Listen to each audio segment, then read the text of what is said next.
start with the biggest story of the day, and that is the news that DeWanna Bonner is no longer with the Indiana Fever. It was reported last night that DeWanna Bonner had no intentions on returning to the Indiana Fever. DeWanna Bonner just walked away from Caitlyn Clark and the Indiana Fever in a shocking move that rocked the WNBA.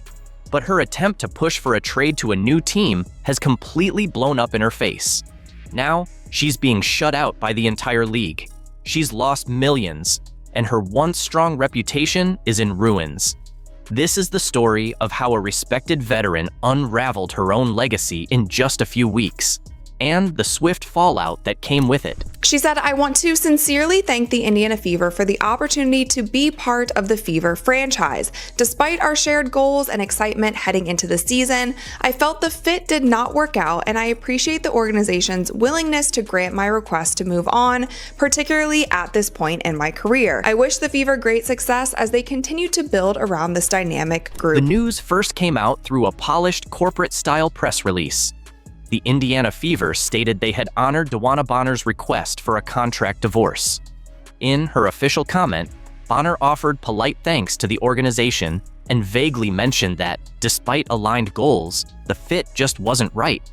She wished the young roster well as they continued to grow.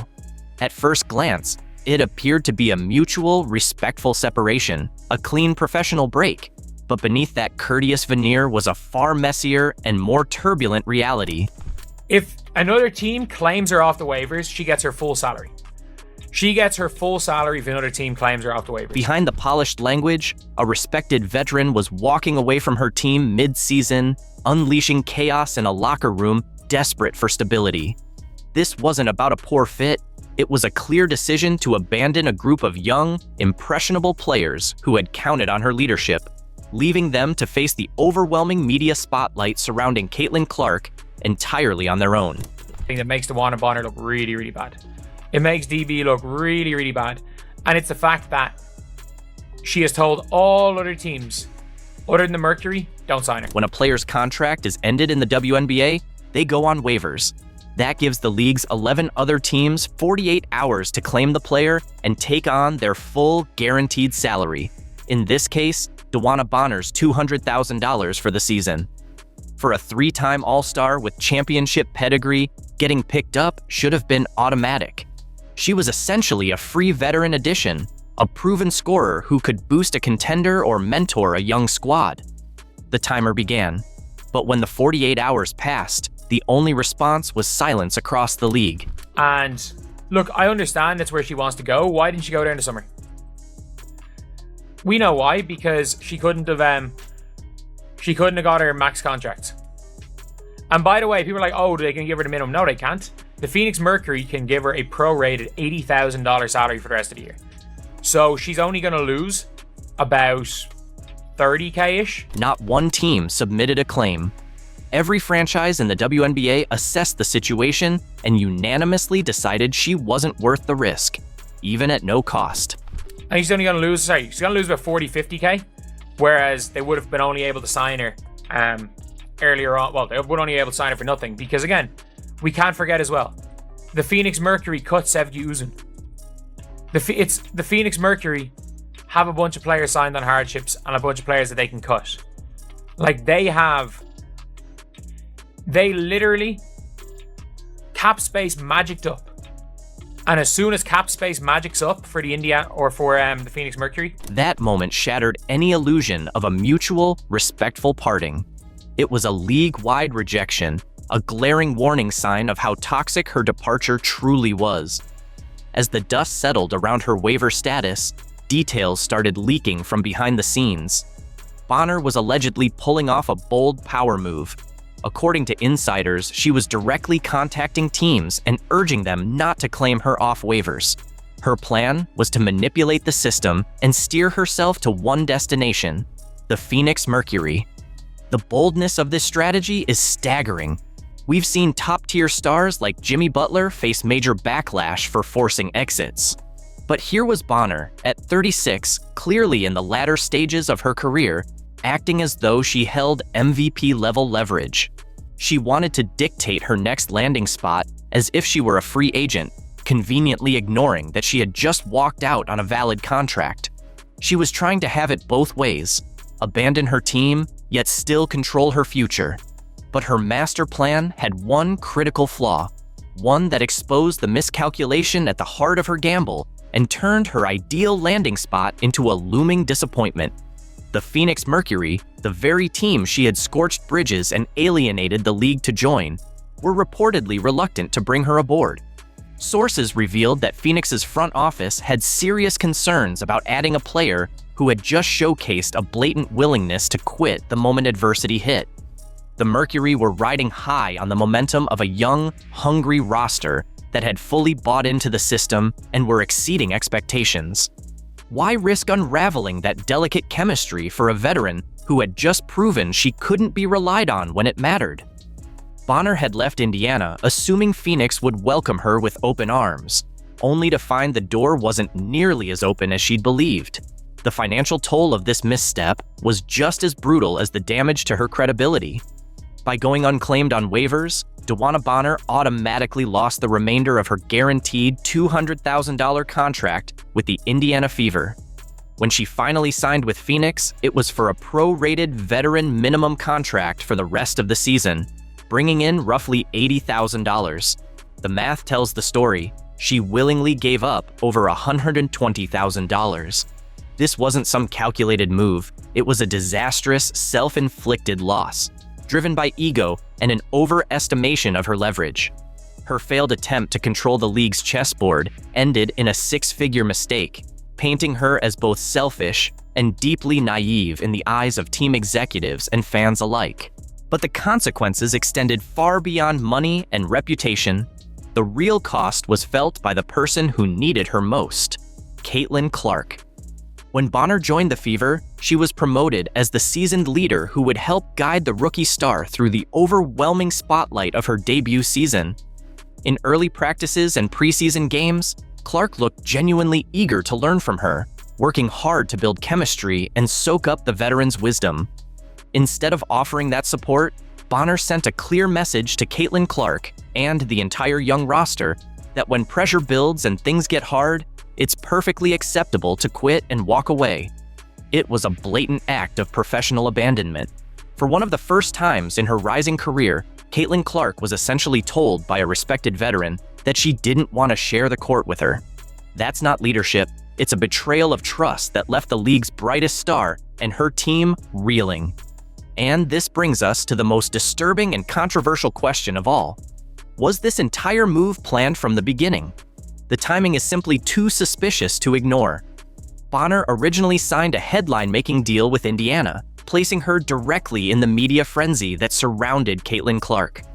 For weeks, she enjoyed magazine features and packed arenas, reaping the rewards of the Caitlyn Clark effect. Then, almost to the exact moment Phoenix miraculously cleared enough salary cap to sign a veteran like her, Bonner suddenly claimed the Indiana situation wasn't the right fit. It all feels less like a snap decision and more like a calculated scheme. Use Indiana for the paycheck and spotlight, then bail the instant your ideal team becomes available. If that's true, this isn't just unprofessional. It's a cynical and deceptive way to treat a franchise, its players, and its fan base. Please welcome to the show, Caitlyn Clark. Caitlyn, did you ever What's think up, you'd guys? be back? Cheers. Excited to be Cheers. back. Don't worry. I got this nice throwback Gatorade can. Well played. Caitlyn Clark just surprised everyone in a way no one expected, doing it live on Zoom during an unfiltered interview with WNBA icons Sue Bird and Diana Taurasi. From the moment she appeared on screen, it was obvious this wouldn't be your usual heartwarming segment. It was unvarnished, authentic, and gave a behind-the-scenes look at everything from her transition to the WNBA, to locker room gossip, to the intense rivalries in those tough college games. And, of course, it all came with Caitlyn's trademark wit and charisma. Product placement. There we Will go. Our show loves it. Our show loves it. So, what exactly did Caitlyn Clark spill, and why is the basketball world buzzing? Stick around, because Caitlyn didn't hold back on a lot of juicy details. Everything from Paige Beckers to Diana Taurasi, and even calling out the unfounded rumors Cheryl Swoops has been spreading about the team. Ready for it? Let's dive in. It was the moment that shook the internet. 1 year ago, DeWanna Taurasi stared into the camera and delivered a now iconic warning to Caitlyn Clark. Reality is coming. Remember that? What will the league have in store for them when they get there? Look, SVP, reality is coming. Okay. There's levels to this thing, and that's just life. We all went through it. Of course. And you see it on the NBA side, and you're going to see it on this side, where, you look superhuman playing against 18-year-olds, but you're going to come with some grown women that have been playing professional basketball for a long time. Fast forward to this year, and let's just say DeWanna's words didn't quite hold up. Caitlyn's response? A sly smirk, a slight nod, and a confident smile. The vibe was electric, sharp, playful, and full of wit. But don't be fooled, it was also a statement. Congrats on your retirement, D. Thank you. And congrats now, on you. Unfortunately, reality is coming to me now. What's your big plans? in early. What are you going to do? I keep telling Sue I thought I was going to have all this time to do all these things. I'm more busy now. So if I give you any advice, play as long as possible. We'll see. We'll get to 10 years. Then we'll think about it. It's 10 years. For DeWanna Taurasi, sharing the court with Caitlyn Clark wasn't just another game, it was a moment for the ages. Looking back on their first matchup in Phoenix, Taurasi didn't mince words about the atmosphere. It felt like the last game that was ever going to be played. The crowd was electric, the hype was real, and it wasn't just about basketball. It was about seeing a torch being passed right before our eyes, she shared. DeWanna spoke with deep respect, reflecting on how surreal it was to finally face the players she'd been watching dominate college basketball for years. What was it like for you two to play against each other? It was amazing. I've been following Caitlyn for so long and been watching her college career just in awe. And to be on the court and, the first game was in Phoenix, and it felt like the last game that was ever going to be played. There was such anticipation. The crowd was going crazy. All the people that came out to see Caitlyn and our teams play against each other. It really was an amazing moment. And you talked about how, if you could play against anyone that is this new generation. So I got to cross paths with Caitlyn, at least for a couple games. And to me, that meant a lot, Caitlyn's perspective? Just as classy, but with her signature edge. She remembered that Phoenix game too. Except for her, it was personal. We were down by like 10 or 15 and came all the way back to win, she recalled, pride clear in her voice. That comeback wasn't just another line on the scoreboard, it was a defining moment for her and her team. Battling against a legend like Taurasi and coming out victorious? That's the kind of experience that builds confidence. And Caitlyn made sure everyone knew it. And what it was like to play against D. Well, I was saying, that game in Phoenix, because we only played in Phoenix one time. And it was before Olympic break. Obviously, we had All-Star there too, but it was a great game. Honestly, I'm pretty sure we were down like 10 or 15 and came all the way back and won. That was like our first win versus a team that was above 500. So thank you. I appreciate that. Beneath all the fierce competition, there was a deep mutual respect. The moment transcended being just another game. It became a clash of eras, unfolding right before our eyes. While Caitlyn and DeWanna might be at different points in their careers, the impact they're both having, that's something that will last forever. As they laughed and joked about the experience, it was clear. This wasn't just playful banter, it was basketball's past and future coming together in perfect harmony. Caitlyn, how excited are you for this next WNBA season? New head coach and Stephanie White. You added Natasha Howard, who Sue knows really well, DeWanna Bonner, which I know really well, Sophie Cunningham. I mean, it seems like, from the outside, this roster's ready to compete now, which is easy for us to say. We know there's a process to get there, but when you see that and you see those names come in, what does that make you feel like? Caitlyn Clark is heading into the new WNBA season with more than just momentum. She's bringing the heat. When talking about her revamped roster, her excitement was impossible to miss. With new head coach Stephanie White, seasoned veterans like Natasha Howard and DeWanna Bonner, sharpshooters like Sophie Cunningham, and defensive powerhouses like Sydney Colson and Brianna Turner, Caitlyn knows the talent on her team. But she's also aware of the challenges ahead. With 7 new players and a tight timeline to build chemistry, Caitlyn's already in full figure-it-out mode.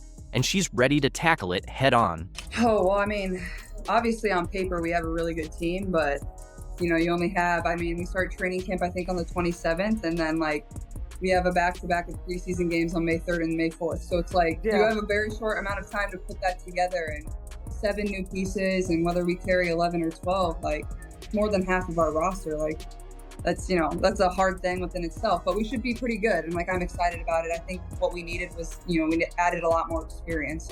In the playoffs, we just didn't have that. We were a young group. And it's not just her mental game that's been getting stronger, her physical game has leveled up too. When asked about that viral off-season photo where her arms looked noticeably more defined, Caitlyn couldn't help but laugh. And there was the viral picture that went around showing off your guns. Everyone's wondering, have you been hitting the weight room? Was it the camera angle? What happened there? How did you do that? I've been trying to do that for 20 years. AI is getting out of control. Come on. Caitlyn Clark wasn't just hitting the weight room to look good in a photo. She was preparing to become an even more dominant force on the court. Every hour spent in the gym was about strengthening her body to match her fierce mentality. It wasn't just about bulking up. It was about becoming more powerful, more relentless, and untouchable when the game was on the line. But Caitlyn didn't stop at physical strength. She refined her entire skill set. She focused on adding a floater to her arsenal, powering through contact at the rim, and mastering the mid-range game. This wasn't casual training. It was a deliberate plan to evolve into an unguardable offensive weapon.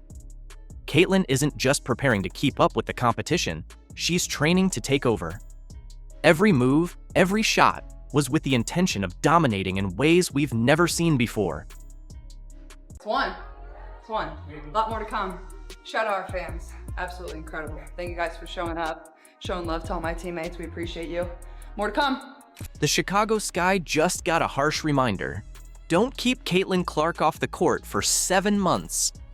After her longest stretch away from competitive basketball, Clark delivered a record-breaking triple-double never before seen in a WNBA season opener, powering the Fever to a dominant 35-point win. They're going to make this rivalry come back, this manufactured rivalry, which, by the way, you guys, the Indiana Fever beat the Sky by nearly 40 points. They won 93-58. The Sky's issue was clear. They had no response to Clark's brilliance, Boston's control in the paint, or the Fever's relentless defense that limited the Sky to a dreadful 29% shooting. Angel Reese may have pulled down 17 rebounds, but both she and her squad delivered a complete flop from beginning to end. The Fever didn't just win, they made a statement as rising contenders. We'll break down how Caitlyn Clark and the Indiana Fever humbled Angel Reese and the Chicago Sky on opening night. The regular season is here, and we have no more time for flirting, folks. We have no more time. It's time to get serious about our business. And Caitlyn Clark handled her business game 1. 20, 10, and 10. 20, 10, and 10. Caitlyn Clark and the Indiana Fever, what do the kids say? Belt to ass. Oh yeah. La cucaracha, la cucaracha. Indiana Fever destroy, obliterate, run out of the gym the Chicago Sky. 93-58. 7 months? That's how long Caitlyn Clark had to wait. 7 months since she last played a professional basketball game. 7 months of listening to doubters wonder if she could level up after a stellar rookie campaign. 7 months of Angel Reese talking nonstop to anyone willing to hear her. It feels like it's gone by fast, yeah. Which I didn't know going into the offseason of how exactly it would feel. I feel like just yesterday it was January and I was itching for this first game. I was thinking about this moment, and I mean, you think it will take a long time to get there, but it doesn't. If you just, stay consistent in what you do and follow your routines and, you stay busy, it comes pretty fast. But yeah, it didn't feel slow. I feel like this moment has raced up on us. Imagine the pressure on someone who's played basketball their whole life. The offseason stretched endlessly as doubts piled up around Clark's game. Could she handle the physical play? Would she reduce her turnovers? And above all, Could she turn the Fever into real contenders? I'm excited to play, excited to get out there and play. I think it's different when it's the first one of the season. Like, you just are really amped up to get out there. A little anxiousness, but nothing I haven't experienced before. I think more than anything, just excited. I think once you eventually like get in the building and you get here and you get in your routine of preparing for the game, you're pretty locked in. And honestly, I'm ready to go play right now. Forget warm-ups. The preseason only made the pressure worse. Clark gave glimpses of her talent, but also faced leg problems that kept her out at times. Critics were watching closely, ready to attack if she stumbled in her season opener. And who was lined up for that first game? Angel Reese and the Chicago Sky. But let's be honest, only Reese and the media act like this is a rivalry. Clark has no rival. Rivalry is great for sport. Like, I understand that. I grew up loving rivalries. Like, I grew up in Iowa State. That's like a pro matchup in the state of Iowa. Like, I understand that. Or whether it was my high school team, like, I still hate our rival high school, Valley High School. Sorry, I'm sure there's a lot of people from Valley High School that love me and support me now. I appreciate that, and I appreciate you guys, but I wasn't your biggest fan. I didn't like the Tigers growing up. So my parents, my grandfather was the football coach growing up, and Valley was our biggest rival. It was the biggest class in Iowa. And I was taught to, growing up, if we were driving by the high school, to hold my breath because I couldn't breathe that air. From the first minutes, it was clear something had changed in Clark. The hesitation from her rookie year was gone. No more second-guessing or overanalyzing. She played with a freedom that echoed her Iowa days, like she was back in college, running the show. Her first three-pointer dropped smooth through the net, sharp, confident, effortless. Then came the no-look passes that stunned defenders. The rebounds ripped from taller opponents. The defensive plays no one thought she'd make.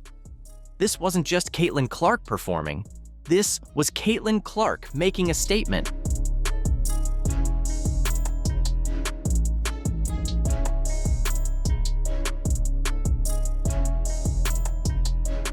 By halftime, the Fever were up by 19 points.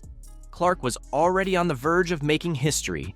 7 points, 6 rebounds, and 7 assists in just one half. What began as a hyped-up showdown had become a performance that silenced every doubt about Clark's impact at the pro level. The second half wasn't about the outcome.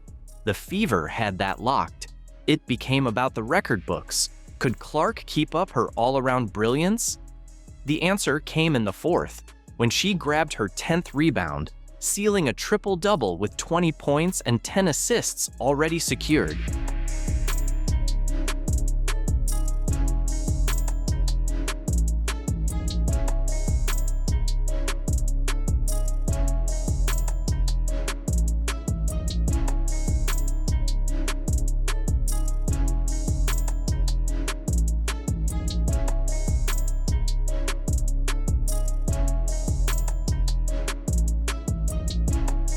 No one in WNBA history had ever logged a triple-double in a season opener. Not Diana Taurasi, not Candace Parker, not Sue Bird. Caitlyn Clark pulled off what none of them had, and she did it in the very first game of her second year. As Clark ran the offense with sharp passes and clutch buckets, the message couldn't be clearer. The 7-month layoff didn't slow her down. It fueled her fire. She wasn't just back, she was better. And for Angel Reese and the Chicago Sky, that meant total collapse. More than anything, like, as a player, you approach the game the same every single time, or you should. That's how you should approach every single game. You prepare the same way, you come ready to play, whether it's the team that's last in the league or the team that's first in the league, it doesn't matter. I think for the fans, it's great, they love it, and Chicago is the closest team to us. You know, we bus there usually, so I get it geographically. But I think for our team and our group, it's, we prepare the same way every single game. But I expect today to be an awesome game. Here's where everyone missed the mark. While most expected Caitlyn Clark to rack up points, no one predicted the Fever would become a defensive force overnight. Chicago's players came in thinking they were geared up for a shootout. Instead, they found themselves trapped in a nightmare. All right, y'all. Hey, good stuff. Okay, we did a lot of really good things. I thought our defense was really good, and when we had lapses, we played through possessions. All right, so we made things happen. Y'all, overall, just hell of an effort. From the very first possession, the Fever unleashed a defensive onslaught that felt like they had 6 players on the floor. They smothered every shot, suffocated passing lanes, and collapsed on every drive with ruthless efficiency. It wasn't just defense, it was chaos, precision, and intensity rolled into one relentless force. The Sky were left gasping. Every move they made met with hands in their faces and bodies blocking their path. Chicago's offense didn't just stall, it imploded. With no room to breathe, their rhythm disappeared and their game plan unraveled.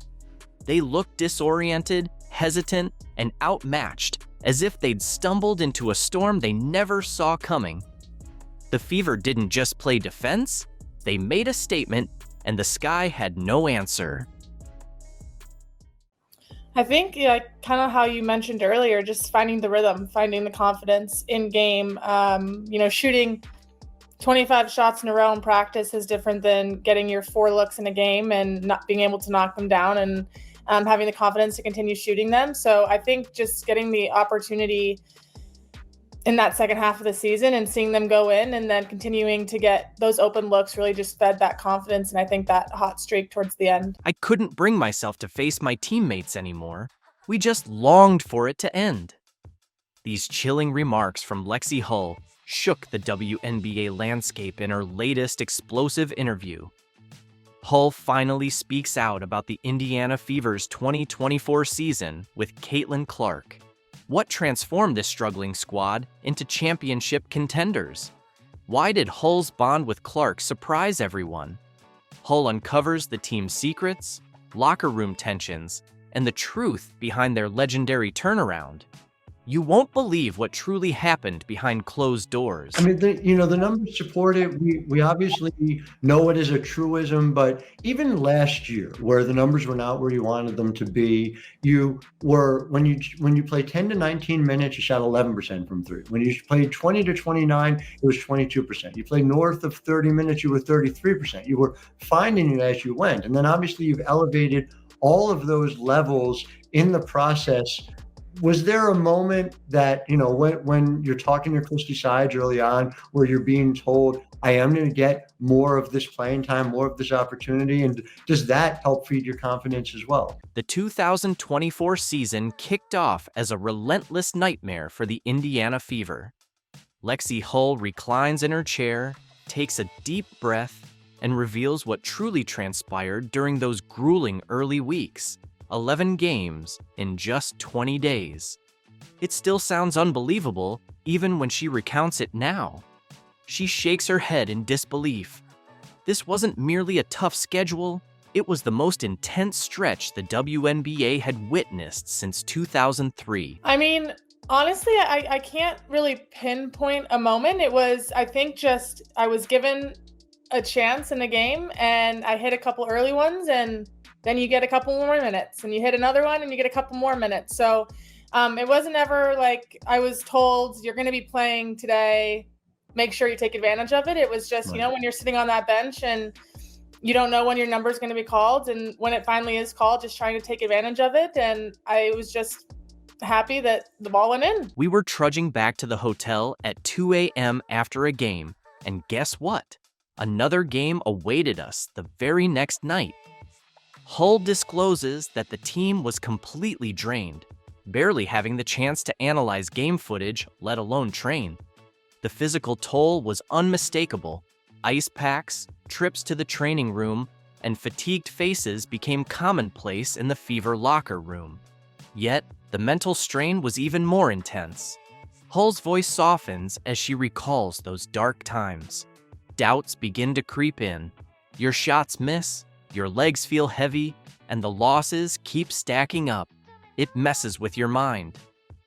The team's record plummeted to 2-11, a start that left fans and the media questioning whether the Fever could ever turn things around. Do you know what you shot from 3? You shot 66.7% from 3. When you went out there, there's no such thing as tired legs in that scenario. You are 2 and 3. No one does that. No one does. I mean, it's just incredible. The pressure became unbearable. Every missed shot felt personal, and each loss deepened our doubts. Hull remembers sitting alone in the gym after a tough defeat. My three-point percentage had dropped to 11%, and I couldn't make a basket like I did at Stanford. Coach Christy Sides saw the team struggling and called a meeting that changed everything. Hull's eyes light up as she recounts. Coach didn't yell or give a speech. She listened. For 3 hours, we shared our struggles. It felt like a weight was lifted. We realized we weren't alone. The next day, everything changed. Practices focused on small victories, strong defense, perfect passes, and supporting each other after mistakes. Coach told us to stop watching the scoreboard and start looking at each other, Hull explains. This shift turned the Fever around, transforming them into championship contenders. When did you know that it was finally going to click for you? I mean, yeah, you hit 4 threes early on in the year, on May 25th against Las Vegas. You know, there were signs early on that you were finding it. This before you even were starting. You know, was there a moment where it felt like this was finally happening? And again, was there any sort of off-season change? Was there anything that you were doing differently that helped this happen? Or does the ball just start going through the hoop for you? May the 25th, 2024, the game that changed everything. The Fever faced Las Vegas, the league's powerhouse, and nobody expected them to win. I wasn't slated for major minutes, but then something magical happened. The first 3 shots went in, and it felt different, Hull recalls, imitating her shooting motion. By the 4th shot, the crowd was wild. Hull had found her groove and confidence. This led to one of the most remarkable turnarounds in WNBA history. Her shooting soared from 11% to 47.1% from three-point range. When the coach gave me more minutes, everything clicked, she explains. In games with over 30 minutes, she shot an incredible 66.7% from beyond the arc. I think for me, we have some incredible playmakers on our team and incredible people that can get you the ball when you're open and create advantages. And so me being one of those people that I'm spacing the floor and I need to knock down those shots. So not only, holding myself accountable to do that as my role and hit those open looks, but also being able to stand up for my teammates and say, thank you. You're doing the work, you're doing the hard work, and I'll be here and I'll knock it down when I need to. But the numbers only tell part of the story. The true transformation happened during practice. Hull reveals their secret weapon, midnight sessions after games. While most teams slept, we were in the gym. Coach Sides would spread out the balls and say, "Show me you want it." These late-night practices became legendary. Veterans mentored rookies, and players with limited minutes pushed the starters in scrimmages. The team developed unique signals, inside jokes, and a chemistry beyond basketball. We became more than teammates, Hull says. We became family. Her shooting routine was almost religious, 500 shots before and after practice. She studied film of her successful games, perfecting her form. As her shots improved, the team's chemistry off the court strengthened too. They began having team dinners, movie nights, and community service events. Fighting alongside people you care about hits different, Hull explains. Then everything changed when Caitlyn Clark joined the Indiana Fever's practice facility. Lexi Hull recalls, the energy was different. Media and fans surrounded the gym. Hull laughs about her first practice with Clark. I had to rewire my brain, she admits. I'd be running to the basket, and suddenly the ball was in my hands. Caitlyn found impossible angles. The chemistry between Clark and Hull developed quickly. They stayed after practice to work on timing and understanding each other. Caitlyn would say, "If you get to this spot, I'll find you every time," and she did. But the pressure to perform intensified under the national spotlight. There were games where we felt the weight of expectations and constant attention. It tests you mentally, Hull admits.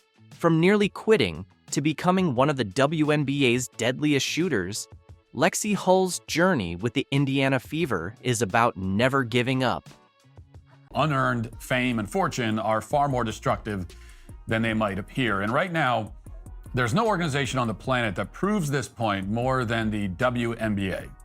The league just posted its highest average game viewership in 24 years. They're bringing in massive new sponsorships, at least by the league standard. They're selling out arenas, which used to be unheard of for the WNBA. Have you ever wondered why a star like Caitlyn Clark is encountering criticism in the WNBA? It's not what you might expect. The league's audience numbers soared, player benefits got better, and women's basketball gained significant attention. However, suddenly, unexpected allegations began to emerge from seasoned WNBA players. From the executives to the players to the reporters who, for their sins in a past life, have been cursed with the job of covering a women's basketball league, everyone should be overjoyed. But there's a big problem. All of this success, every bit of it, is due to the presence of one player in the league, and that is a generational talent named Caitlyn Clark, who of course you've heard of. And still probably the only WNBA player whose name you know. Matt Walsh isn't buying it. He's calling out the double standards, and trust me, he has the proof. He's armed with the data, the statistics, and he's not afraid to name names. Stay tuned as we uncover the explosive truth behind the WNBA's biggest controversy to date. You won't believe what some players are revealing behind the scenes. Ready? Let's dive in. Imagine this. Caitlyn Clark steps onto the court, and the WNBA undergoes a complete transformation overnight. She's not just making an impact, she's changing the game. She's the reason the WNBA just won the lottery. Without Caitlyn Clark, nobody cares about any of these players or the league. With her, most people still don't care, but a lot more people care than did before. And everybody knows that, right? Therefore, everyone in the league other than Caitlyn Clark is doing exactly what so many lottery winners do. They're allowing all of their worst personality traits to surface because they just can't help themselves. The WNBA is undergoing an unprecedented boom. Viewership has soared to record-breaking heights, leaving executives in awe. Stadiums are packed to capacity, generating an electric energy that was once unimaginable in the WNBA. It's as if someone hit a power switch, and suddenly women's basketball has become the hottest ticket in town. You know, there are a lot of stories out there about lottery winners who go on to destroy their lives. Something like 70% of them supposedly go bankrupt within a few years. It's not hard to see how that would happen. When you give a lot of money and attention to a person who didn't earn any of it, that person doesn't suddenly change overnight. Instead, more often than not, all of their worst character traits are amplified 10 times over, and in many cases, that leads to a very public and humiliating collapse.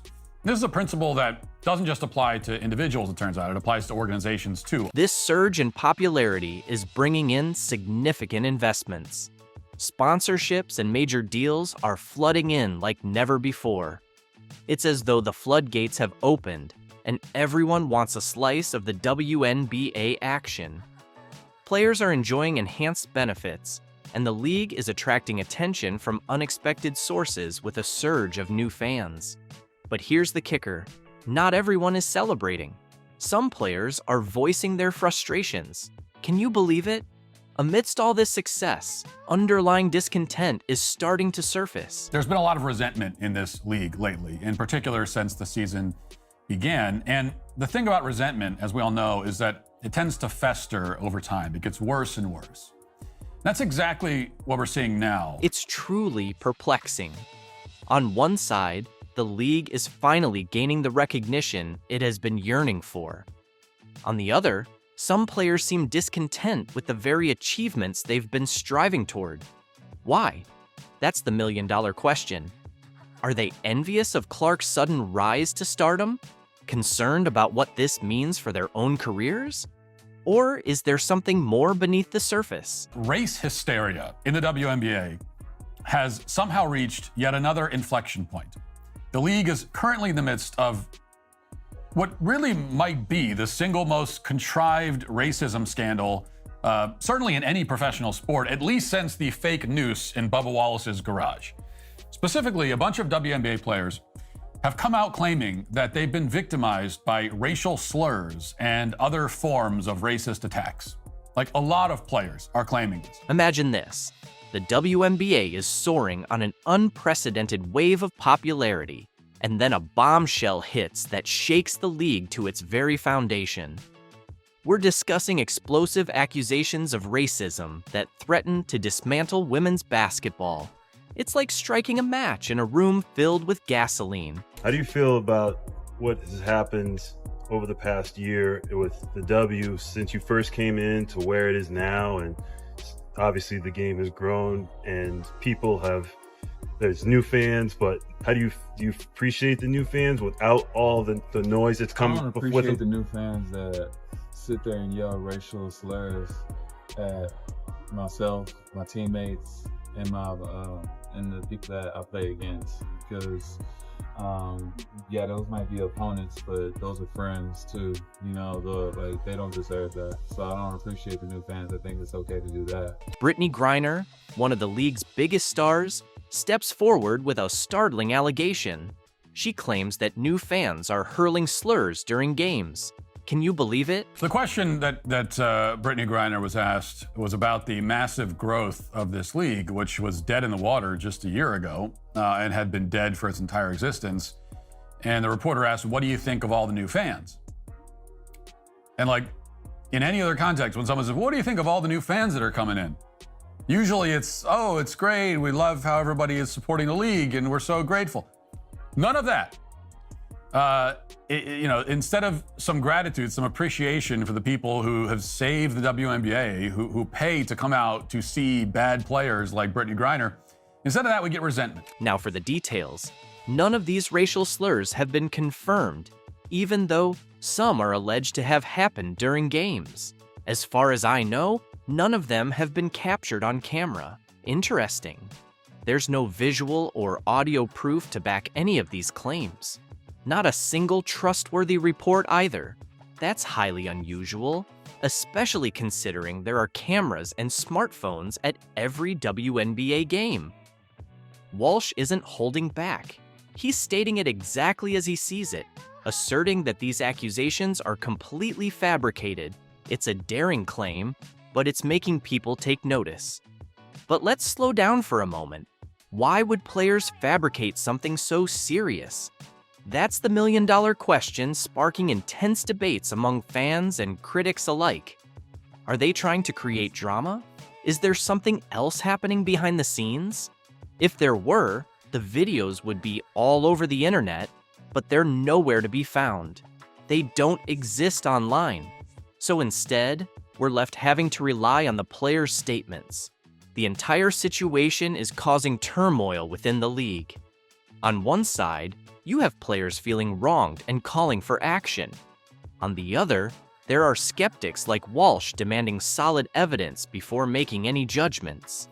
And in the middle of it all, the fans, the sponsors, and the future of the WNBA itself.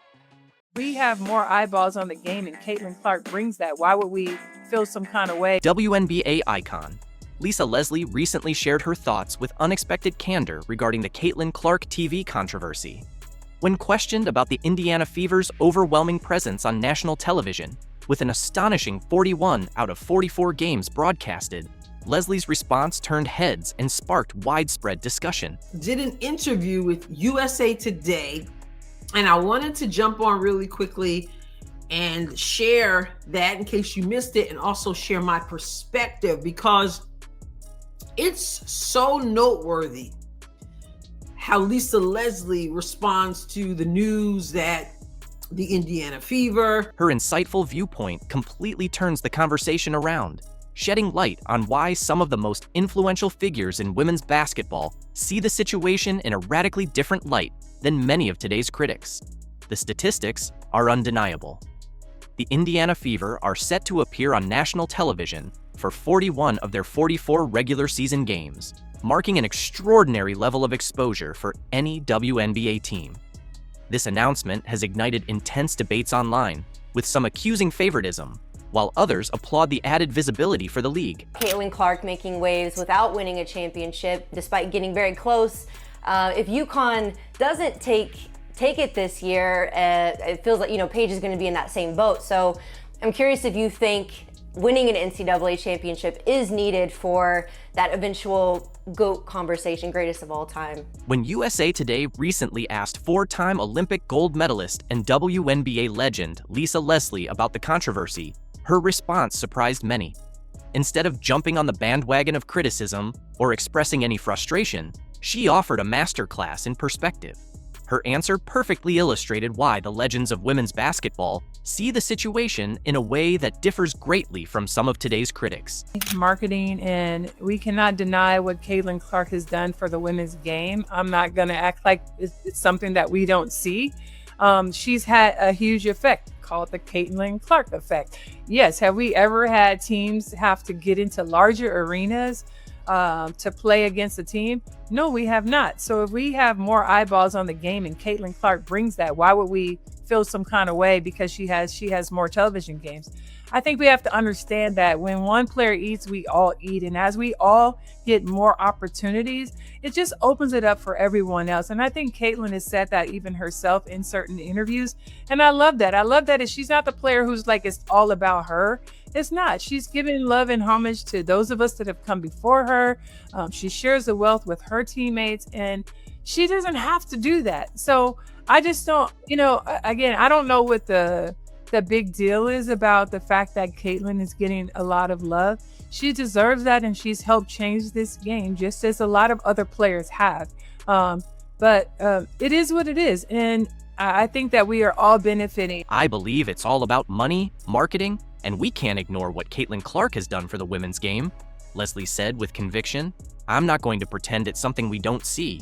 Her direct and honest statement cuts through the chatter that has surrounded WNBA discussions since Clark's rise to prominence. National Player of the Year, I won all of the individual awards, but sometimes, it's very hard to win a national championship, regardless of how much people talk about it, like, oh, you have to have it. It is one of the hardest things to do in a tournament where you have so many games and you're trying to get there. So, yeah, shout out to all of the players who were able to win national championships, but it doesn't make a player who didn't win a national championship any less of an amazing individual player and the possibility to be in the talks of being. Leslie, who lived through the early struggles of the WNBA as one of its founding superstars, understands something that seems to elude many current observers.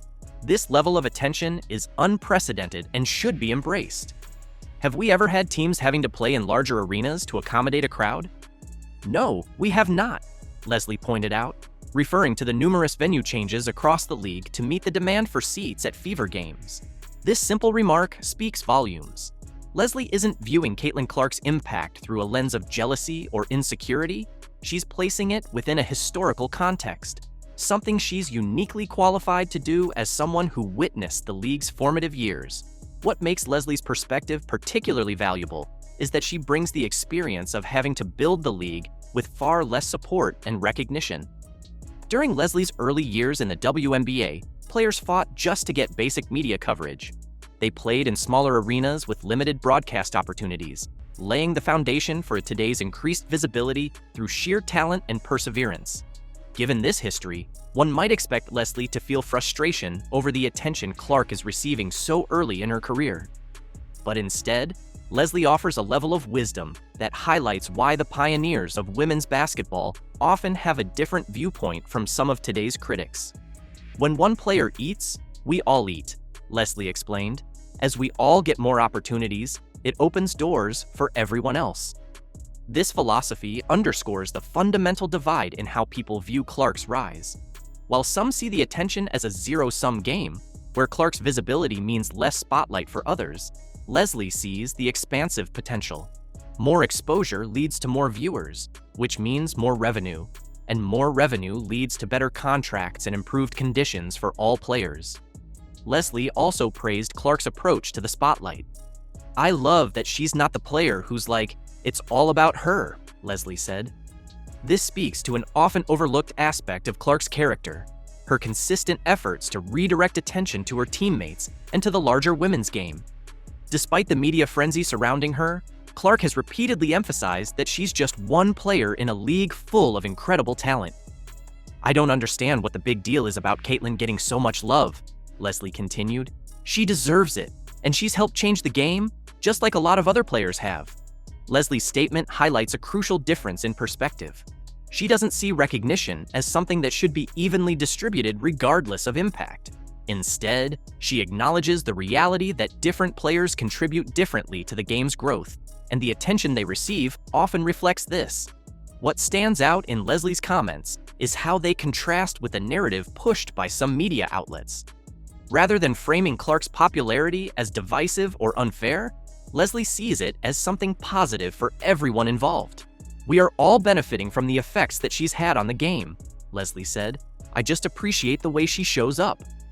Leslie went on to highlight Clark's qualities that deserve recognition. She's a fierce competitor, a trash talker, a player who elevates her teammates, and an exciting talent to watch. These observations come from a deep understanding of the game, not just marketing hype. As a Hall of Famer who's experienced basketball at its highest level, Leslie evaluates Clark based on her skills and impact, not just her media presence. Leslie's appreciation extends beyond Clark to the entire WNBA. "I miss seeing Aja Wilson out there. She's still one of the best players in the world," Leslie remarked, also praising Breanna Stewart as one of the league's top talents. By mentioning these established stars, Leslie shows that recognizing Clark's impact doesn't diminish other players. It's entirely possible and necessary to celebrate multiple forms of excellence simultaneously.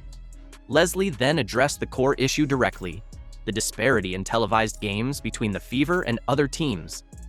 "Are we going to get upset about 5, 6, 10 games less on TV or not?" she said. "I don't think we should. We have access to find these games now in a way we've never had before, and we need to appreciate that." This perspective reflects a generational difference in how WNBA visibility is perceived. For pioneers like Leslie, who played at a time when women's basketball on TV was almost impossible to find, the current multi-platform availability represents an incredible leap forward. A few games difference in national TV coverage is a small issue compared to the overall growth of the league. "I'm so thankful for her," Leslie said of Clark. "I'm thankful for all of these women and where the game is now. We have to step back and see the bigger picture and how it's impacting all of us." This call to focus on the bigger picture encapsulates the wisdom Leslie brings to the conversation. As someone who helped build the WNBA from the ground up, she understands that the league's growth hasn't been linear or equal at all times. Different eras have had different catalysts, stars, and opportunities,